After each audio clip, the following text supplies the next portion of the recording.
परम सत्कार योग गुरु प्यारी साध संगत जी, राधा स्वामी जी, साध संगत जी। इस वीडियो में आपको दो अलग अलग और बड़ी ही ज़रूरी घटनाओं के बारे में बताऊंगी जी। पहले घटना बाबा जी की है और इसको सुनकर आपकी आंखें भी नम हो जाएंगी जी। और वीडियो के आखिर में एक और ऐसी घटना आप सुनेंगे जिसके बाद आप भी सोचने पर मजबूर हो जाएंगे कि क्या हम सच में सत्संगी हैं। साध संगत जी, सबसे पहली घटना सुनते हैं जी, जो कि डेरे में हुई और बाबा जी के सामने हुई थी जी। बहुत सारी संगत ऐसी है जो बाबा जी की भक्ति में विश्वास रखती है और बहुत सारी संगत ऐसी भी है जो बाबा जी की भक्ति नहीं करते। आज इस वीडियो में बाबा जी का एक बहुत बड़ा संदेश मैं आपको बताने जा रही हूँ जी। साध संगत जी, सबसे पहले हमें यह समझने की ज़रूरत है कि हम सब सत्संगी लोग जब भी कोई शुभ काम करने जा रहे होते हैं तो बाबा जी के स्वरूप को, बाबा जी की तस्वीर को सामने रखकर बाबा जी का शुक्र करते हैं और विनती करते हैं कि बाबा जी, आपकी मेहर से आज मेरे घर में यह शुभ कार्य होने जा रहा है। आपका बहुत बहुत शुक्रिया है। साध संगत जी, यहाँ तक तो बिल्कुल ठीक है जी, और ऐसा हमें करना भी चाहिए, क्योंकि अपने हर कार्य में जब हम अपने गुरु को शामिल कर लेंगे तो फिर गुरु अपने आप संभाल लेते हैं जी। इसलिए डेरे द्वारा बाबा जी की तस्वीरों को संगत में दिया जाता है जी। लेकिन बहुत सारी संगत ऐसी है जो बाबा जी की तस्वीर को ही सब कुछ मानकर बैठी हुई है जी। ऐसी ही संगत जैसे बाबा जी के एक सेवादार थे जो अब चोला छोड़ चुके हैं और जब तक वो जिए उन्होंने बाबा जी की इतनी भक्ति की जिसका कोई हिसाब ही नहीं था जी। इस सेवादार की ड्यूटी उन दिनों में बाबा जी की कोठी में लगाई गई थी जी। इस वजह से बाबा जी से उसकी मुलाकात आए दिन होती रहती थी जी। सेवा की भावना उस सेवादार में इतनी ज़्यादा थी कि आप और हम सोच भी नहीं सकते जी।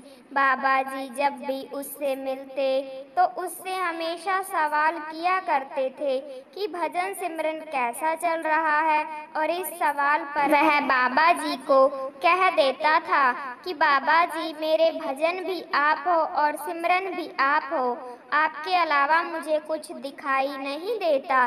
तो इस बात पर बाबा जी उसको समझाते कि बेटा, मुझ में और तुझ में कोई फर्क नहीं, जो मेरे अंदर है वही तेरे अंदर भी है और उसी की भक्ति हम सबको करनी है। लेकिन सेवादार बाबा जी की इस बात को हमेशा हंसी में टाल देता था। सेवादार हर रोज सुबह और शाम को बाबा जी की तस्वीर के आगे हाथ जोड़कर बैठकर बिल्कुल ऐसे ही भक्ति किया करता था जैसे लोग अक्सर मंदिर में या अपने घरों में भगवान की मूर्ति के आगे बैठकर करते हैं। मंदिर में लोग जोर जोर से भगवान की आरती करते हैं और यह सेवादार घर पर सुबह शाम बाबा जी की तस्वीर के आगे जोर जोर से बाबा जी के शब्द गाया करता था। बाबा जी के बार बार समझाने पर भी सेवादार नहीं समझता था। सेवादार इसी काम को ही भक्ति मानकर बैठ गया था जी।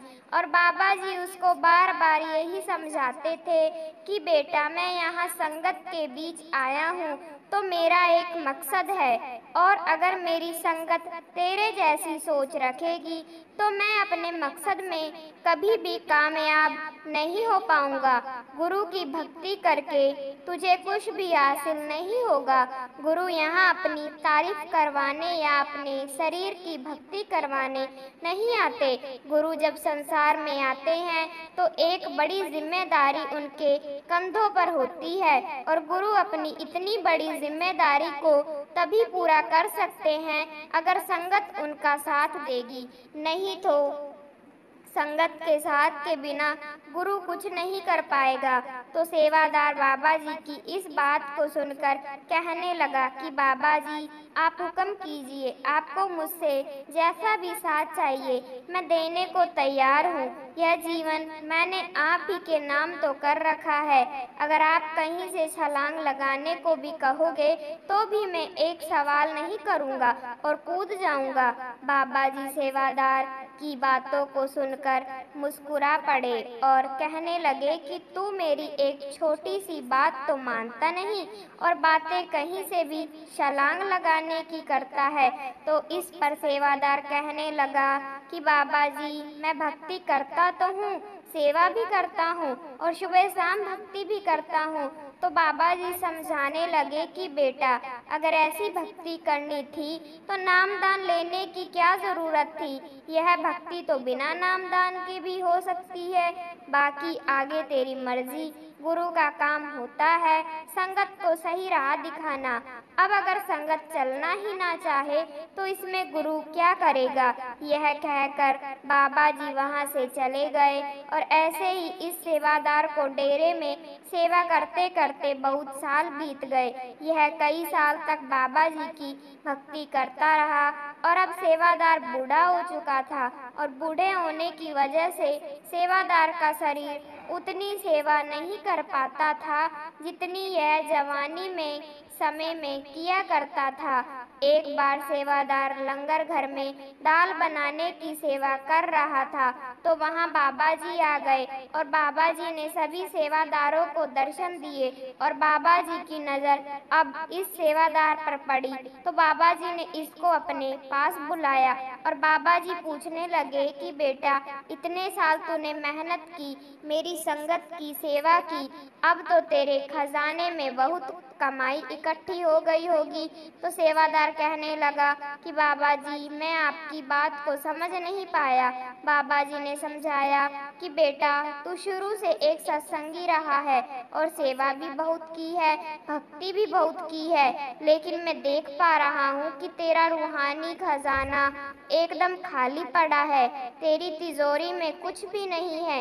यह सुनकर सेवादार थोड़ा घबरा गया और कहने लगा कि बाबा जी मैंने पूरा जीवन डेरे में सेवा की तो क्या मुझे उस सेवा के बदले थोड़ी सी भी रूहानी कमाई नहीं मिलेगी। बाबा जी ने समझाया कि बेटा बाहरी सेवा और बाहर मुखी साधनों की भक्ति से अगर रूहानी दौलत इकट्ठा होने लगती तो इससे आसान रास्ता तो कोई दूसरा है ही नहीं। फिर तो मैं अपनी संगत को यही समझाता कि आप सब मेरी और मेरी तस्वीर की भक्ति करो और डेरे में आकर सेवा करो, तुम्हारा बेड़ा पार हो जाएगा। लेकिन क्या मैंने कभी संगत को ऐसा संदेश दिया है जिसमें यह कहा गया हो कि संगत मेरी भक्ति करे। तो सेवादार कहने लगे कि बाबा जी आपने ऐसा कभी नहीं कहा।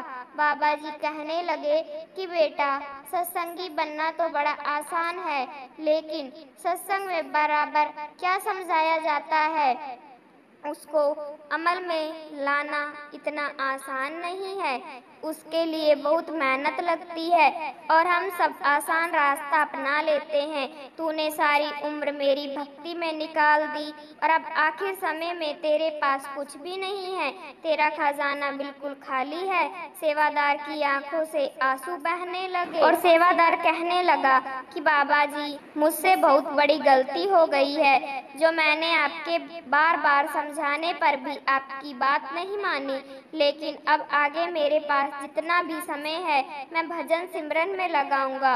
तो बाबा जी कहने लगे कि बेटा, अब तो तेरे पास सिर्फ 15 दिन का समय है, इन 15 दिनों में ही करना है जो करना है। यह सुनकर सेवादार थोड़ा घबरा गया और कहने लगा कि बाबा जी, आप अपनी कृपा करना, मुझे ताकत बख्शना कि मैं अपने आखिरी 15 दिनों में वह दौलत हासिल कर सकूं जिसको पाने के लिए मुझे इंसानी जामा मिला था। बाबा जी ने कहा कि बेटा, कोशिश करने वालों के साथ मालिक हमेशा होता है। यह कहकर बाबा जी वहां से चले गए और सेवादार ने अगले 15 दिन अपने आप को एक कमरे में बंद कर लिया और अपने घर वालों को कह दिया कि 15 दिन तक कोई भी मेरे कमरे में नहीं आएगा। बाबा जी मुझे 16वें दिन लेने आ रहे हैं और 16वें दिन में अपने आप ही नहाकर नए कपड़े पहन लूंगा। आप लोग ऐसे ही मुझे आग दे देना। यह कहकर सेवादार ने अपने आप को 15 दिन तक कमरे में बंद कर दिया। इन 15 दिनों में सेवादार को ना सोने की सूध थी और ना खाने पीने की। घर वाले दरवाजे के बाहर से ही सेवादार के लिए खाना और पानी रख देते थे। सेवादार ने इन 15 दिनों में इतनी मेहनत की और बाबा जी की ऐसी कृपा हुई कि सेवादार के अंदर सब कुछ प्रकट हो गया और बड़े प्रेम से 16वें दिन बाबा जी सेवादार को अपने साथ ले गए। जब घर वालों ने 16वें दिन सेवादार के कमरे का दरवाजा खोला तो सेवादार नए कपड़े पहने हुए थे और उनके चेहरे पर एक मुस्कान थी।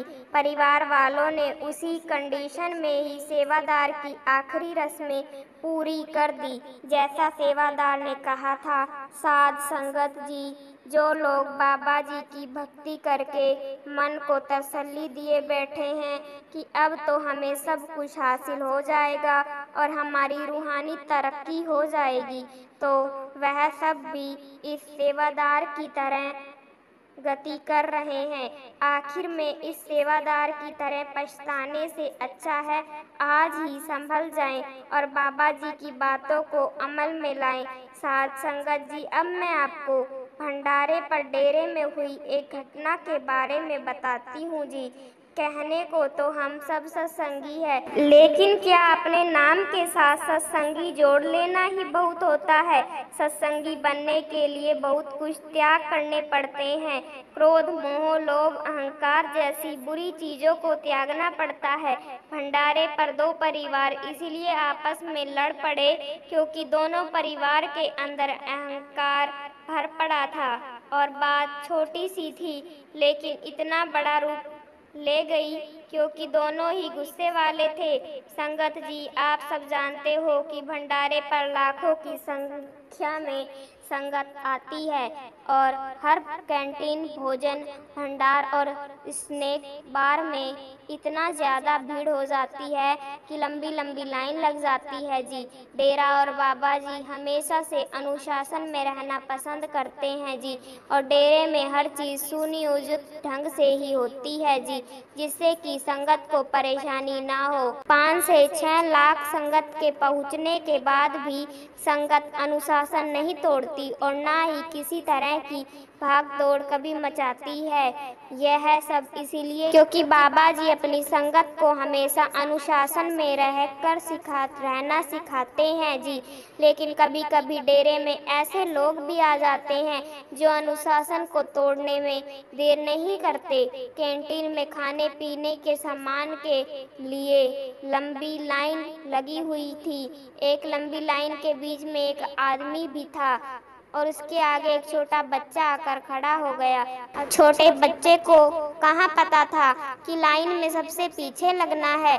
उसकी मम्मी ने बच्चे के हाथ में काट दिया और उसको कहा कि ब्रेड वाली लाइन में लग जाओ। बच्चा लाइन के बीच एक आदमी के आगे खड़ा हो गया। जब उस आदमी ने देखा कि एक बच्चा उसके आगे आकर खड़ा हो गया है तो उसने गुस्से में आकर बच्चे की बाजू पकड़ के बच्चे को लाइन से बाहर कर दिया जी, और कहने लगा कि हम क्या पागल हैं जो 20 मिनट से लाइन में लगे हुए हैं।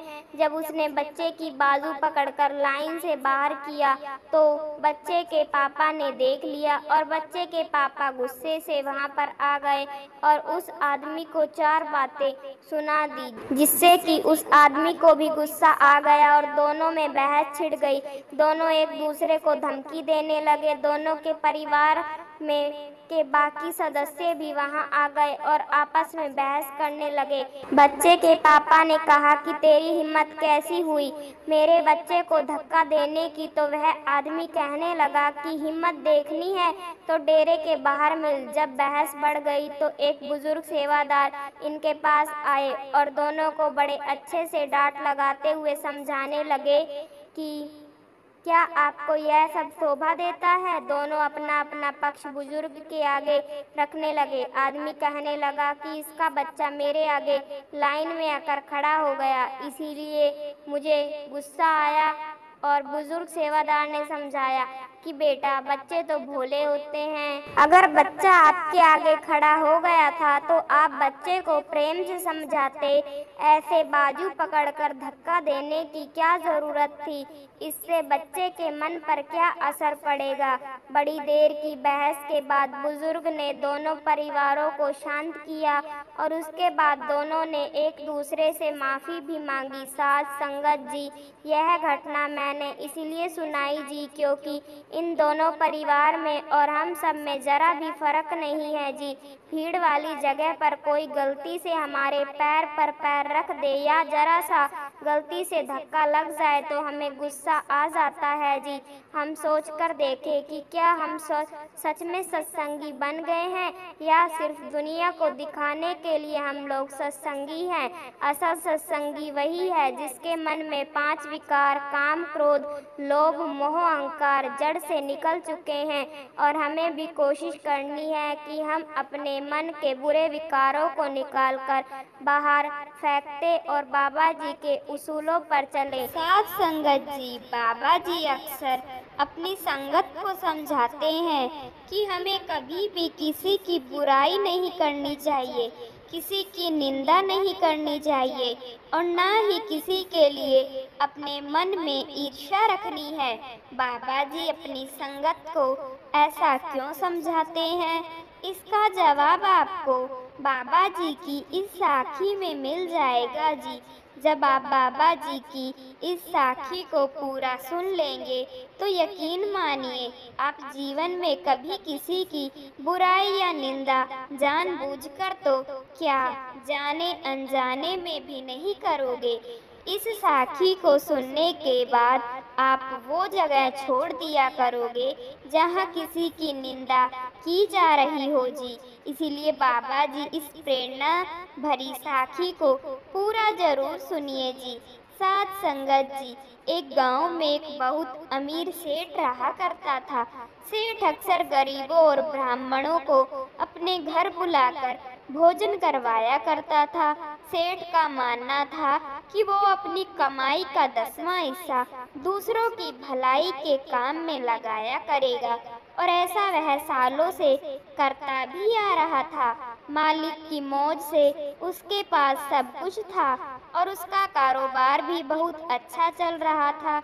एक बार सेठ के पिता की बरसी आई तो सेठ ने 11 पंडितों को अपने घर आने का न्योता भिजवाया और सेठ ने अपने रसोइयों को कहकर पंडितों के लिए बहुत सारे अच्छे अच्छे पकवान बनवाए और सेठ और सेठानी ने सभी पंडितों को बड़े प्रेम से अपने हाथों से खाना परोसा।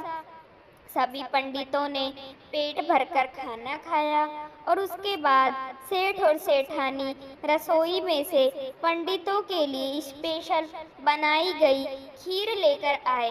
पंडितों ने बड़े शौक से खीर खाई और अब जो होने वाला था वह सबके होश उड़ाने वाला था।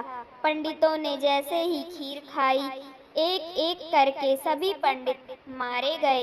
यह देखकर सेठ सेठानी घबरा गए और वह दौड़कर अंदर रसोई में गए और रसोइये पर शक करते हुए पूछा तो रसोइये ने कहा कि जी मैंने खाने में कुछ नहीं मिलाया।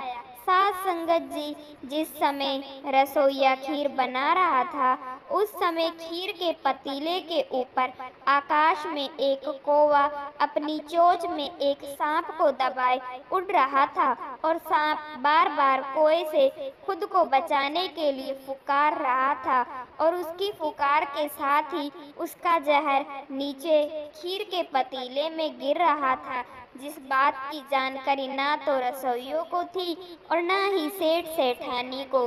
11 पंडितों की मौत देखकर सेठ के हाथ पैर फूल गए और वह सोच में पड़ गया कि इतने बड़े पाप के लिए यमराज ना जाने मुझे कौन से नरक में भेजेंगे। मैंने तो आज तक एक मक्खी भी नहीं मारी, लेकिन आज मेरे घर में 11 पंडित मारे गए। यह सोच सोचकर सेठ का हाल बुरा होता जा रहा था। पूरे गांव को पता था कि सेठ ऐसा काम जानबूझकर नहीं कर सकता, क्योंकि सेठ बड़ा ही दयालु और दूसरों की मदद करने वाला इंसान है। इसलिए गांव वालों ने सेठ पर उंगली नहीं उठाई। लेकिन गांव में रहने वाले एक पति पत्नी सेठ से बहुत ज्यादा ईर्ष्या रखते थे। वो सेठ से इसलिए जलते थे क्योंकि सेठ के पास बहुत पैसा था और सेठ गांव वालों की नज़र में धर्मात्मा बना हुआ था। साध संगत जी, ऐसे ही एक एक करके दिन बीतने लगे, लेकिन सेठ अपने मन से इस घटना को भुला ही नहीं पा रहा था। फिर किसी ज्योतिषी ने सेठ को कहा कि सेठ जी, आपके घर 11 पंडित आपके खाने में गलती से मिले जहर की वजह से मारे गए। आप एक काम करो, आप 101 ब्राह्मणों को भोज पर बुलाओ और उन्हें भोजन करवाओ। इससे आपसे अनजाने में यह जो पाप हो गया है यह आपके ऊपर से उतर जाएगा। सेठ ने उसी समय अपने आदमी को बहुत सारे ब्राह्मणों के घर भेजा और उन्हें अपने घर आने को आमंत्रित किया। जब सारे पंडित एक साथ मिलकर सेठ के घर जा रहे थे तो रास्ते में वही पति पत्नी जो सेठ जी से ईर्ष्या करते थे, उन्होंने देखा कि एक साथ इतने पंडित सेठ जी के घर जा रहे हैं। पति पत्नी ने पूछा तो उन्हें पता लगा कि यह सारे ब्राह्मण सेठ के घर भोजन पर जा रहे हैं। तो पति पत्नी एकदम से कहने लगे कि क्या आपको अपनी जिंदगी प्यारी नहीं है। पंडितों ने सुना तो वह डर गए और कहने लगे कि हम सेठ के घर भोजन करने जा रहे हैं, फांसी पर चढ़ने थोड़ी ना जा रहे हैं। तो पति पत्नी कहने लगे कि आप सब लोग ब्राह्मण लोग हो, इसलिए हमारा फर्ज है आपको आगाह कर कि यह जो सेठ है यह ब्राह्मणों को अपने घर बुलाकर उन्हें खाने में जहर मिलाकर दे देता है और जिससे कि ब्राह्मण की मौत हो जाती है। कुछ समय पहले 11 ब्राह्मणों को इस सेठ ने जहर देकर मार दिया था। यह सुनते ही ब्राह्मणों के होश उड़ जाते हैं और सभी ब्राह्मण उल्टे पैर वापस अपने घर की तरफ लौट जाते हैं। जब ब्राह्मण वापस लौटने लगते हैं तो पति पत्नी को बड़ी ही खुशी मिलती है। इधर सेठ ब्राह्मणों का इंतजार कर रहा होता है, लेकिन बहुत देर तक जब ब्राह्मण नहीं आते तो सेठ इतने सारे खाने को गांव वालों में बंटवा देता है। लेकिन सेठ के मन में 11 ब्राह्मणों की मौत वाली बात घेरा कर जाती है। उसको लगने लगता है कि ब्राह्मणों ने उसका निमंत्रण अस्वीकार कर दिया है, जिस वजह से सेठ बड़ा ही परेशान हो जाता है। उसके मन में वह पाप निकल ही नहीं पाता और अब 101 ब्राह्मणों के निमंत्रण स्वीकार करने वाली बात से वह और भी दुखी हो जाता है।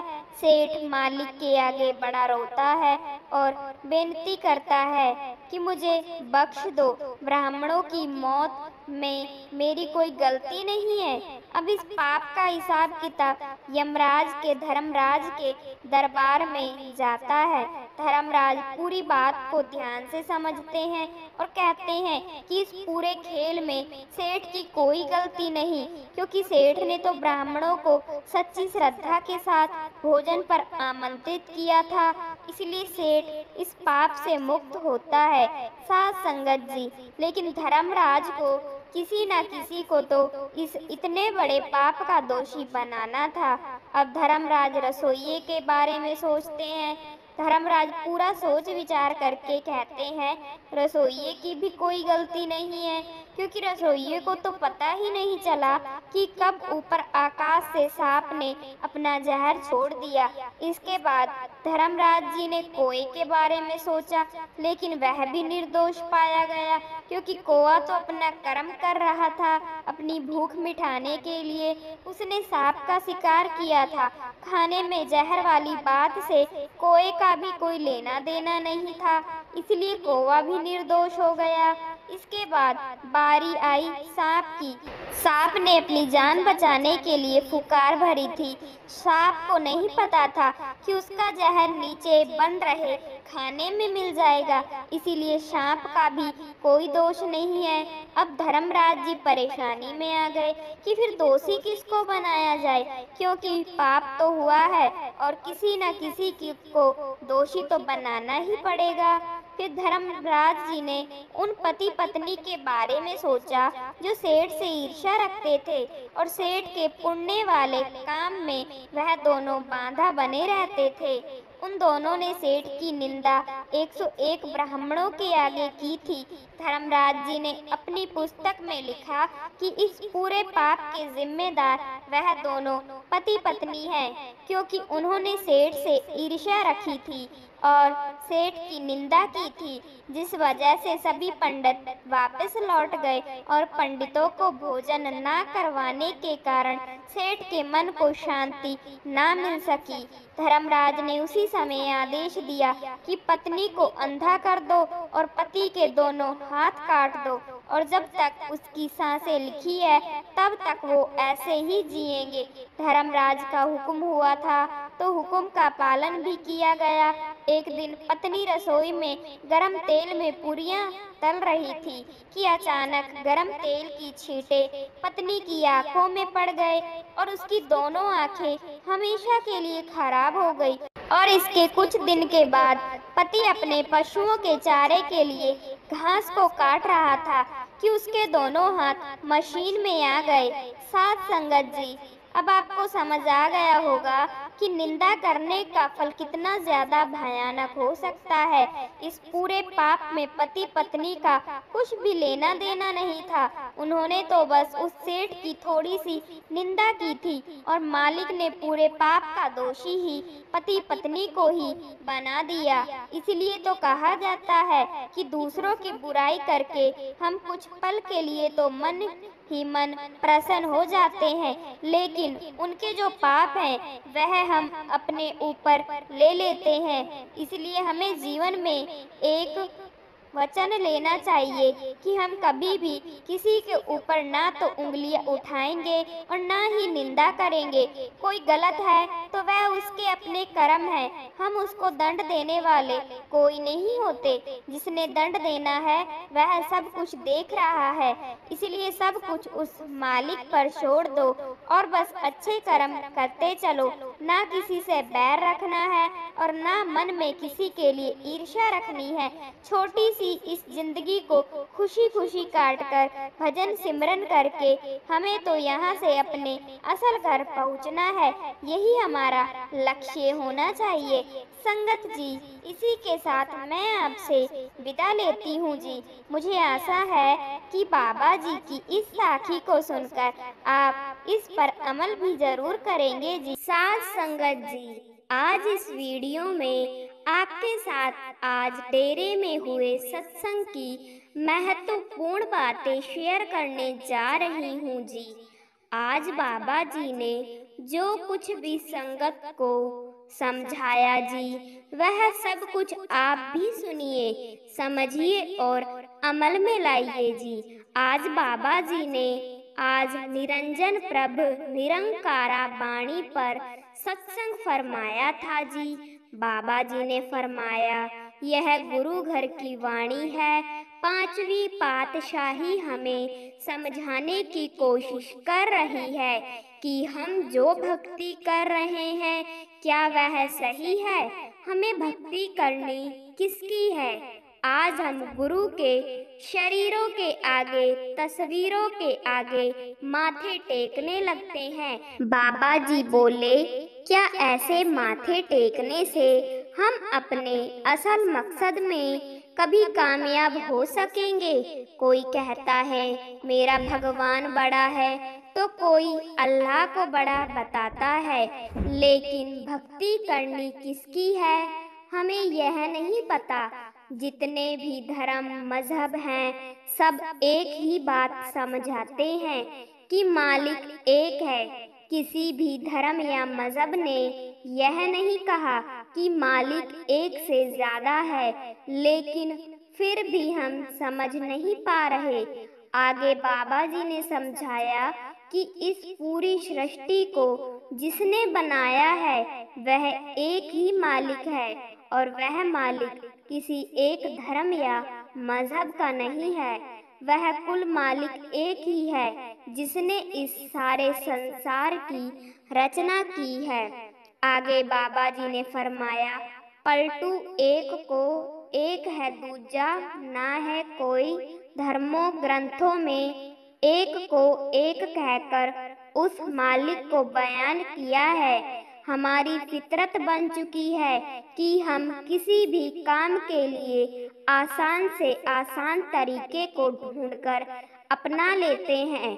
मालिक की भक्ति के लिए भी इंसान ने सबसे आसान तरीका ढूंढ लिया। इंसान अपने गुरु की भक्ति करने लग जाता है, गुरु की वाह करने लग जाता है, गुरु के आगे माथे टेकने लगता है। क्या इसी को भक्ति कहते हैं? आगे बाबा जी ने समझाया कि हमारा दायरा बहुत छोटा है, इसलिए हम समझ ही नहीं पा रहे कि गुरु हमारे दरमियान किसी लिए आते हैं। गुरु यहाँ हमारे बीच अपनी तारीफ करवाने या अपनी भक्ति करवाने नहीं आते। गुरु हमें वह युक्ति बताते हैं जिसे अपनाकर हम मालिक के साथ रिश्ते को जोड़ सके। लेकिन हम तो गुरु की भक्ति को ही असल समझ बैठे हैं। आगे बाबा जी ने बाइबल का उदाहरण भी दिया। बाबा जी ने कहा कि मालिक ने इंसान को अपनी शक्ल में बनाया है, और मालिक ने खुद की पहचान करने की सबको बराबर ताकत बख्शी है। लेकिन जब तक हम उस ताकत का इस्तेमाल ही नहीं करेंगे, तब तक हम उस मालिक की पहचान नहीं कर पाएंगे। आज हम बाहरमुखी साधनों को अपनी ताकत समझकर बैठे हैं और भिखारी बने पड़े हैं।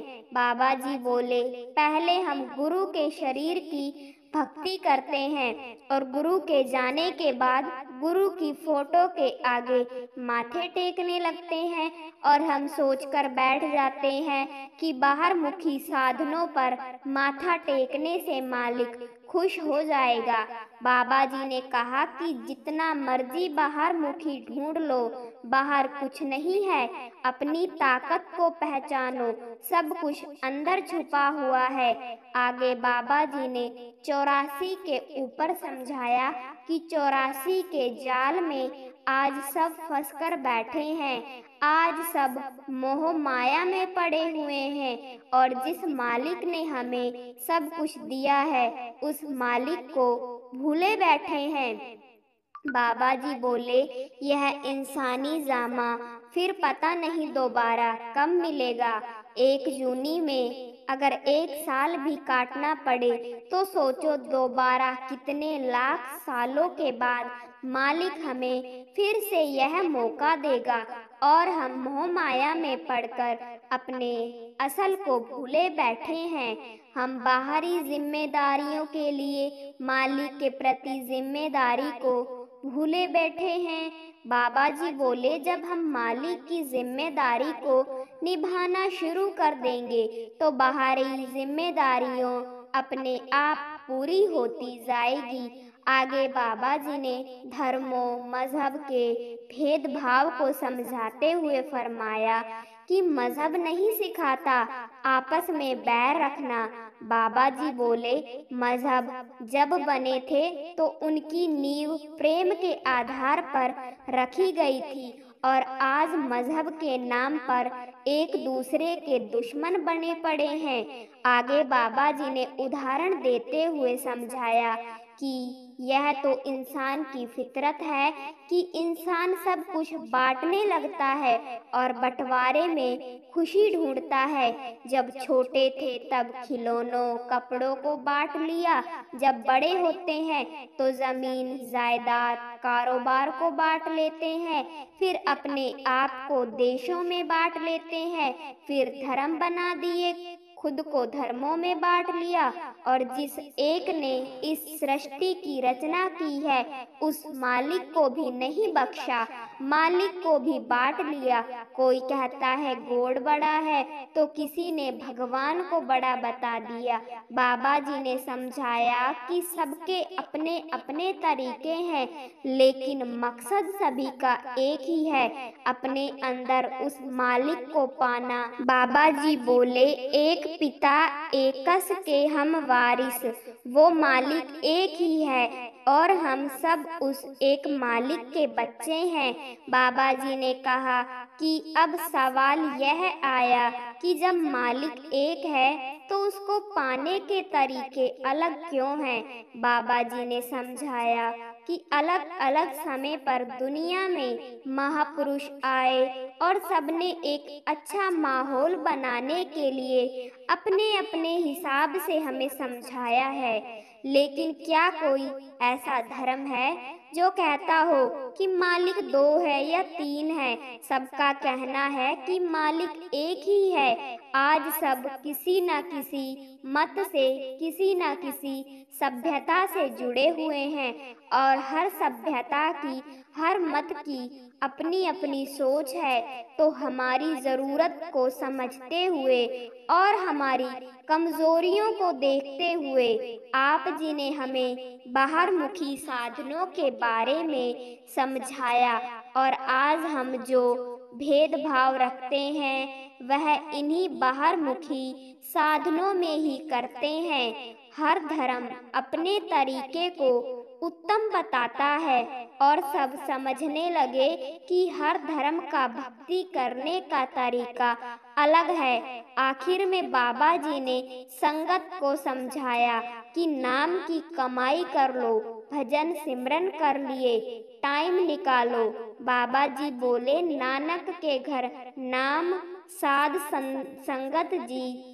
आज पंडाल में एक भाई अपने इमोशंस पर कंट्रोल नहीं कर सके और पंडाल में बहुत जोर जोर से रोने और चीखने लगे थे, जिसके बाद आसपास बैठी संगत और कुछ सेवादारों ने उनको संभाला था।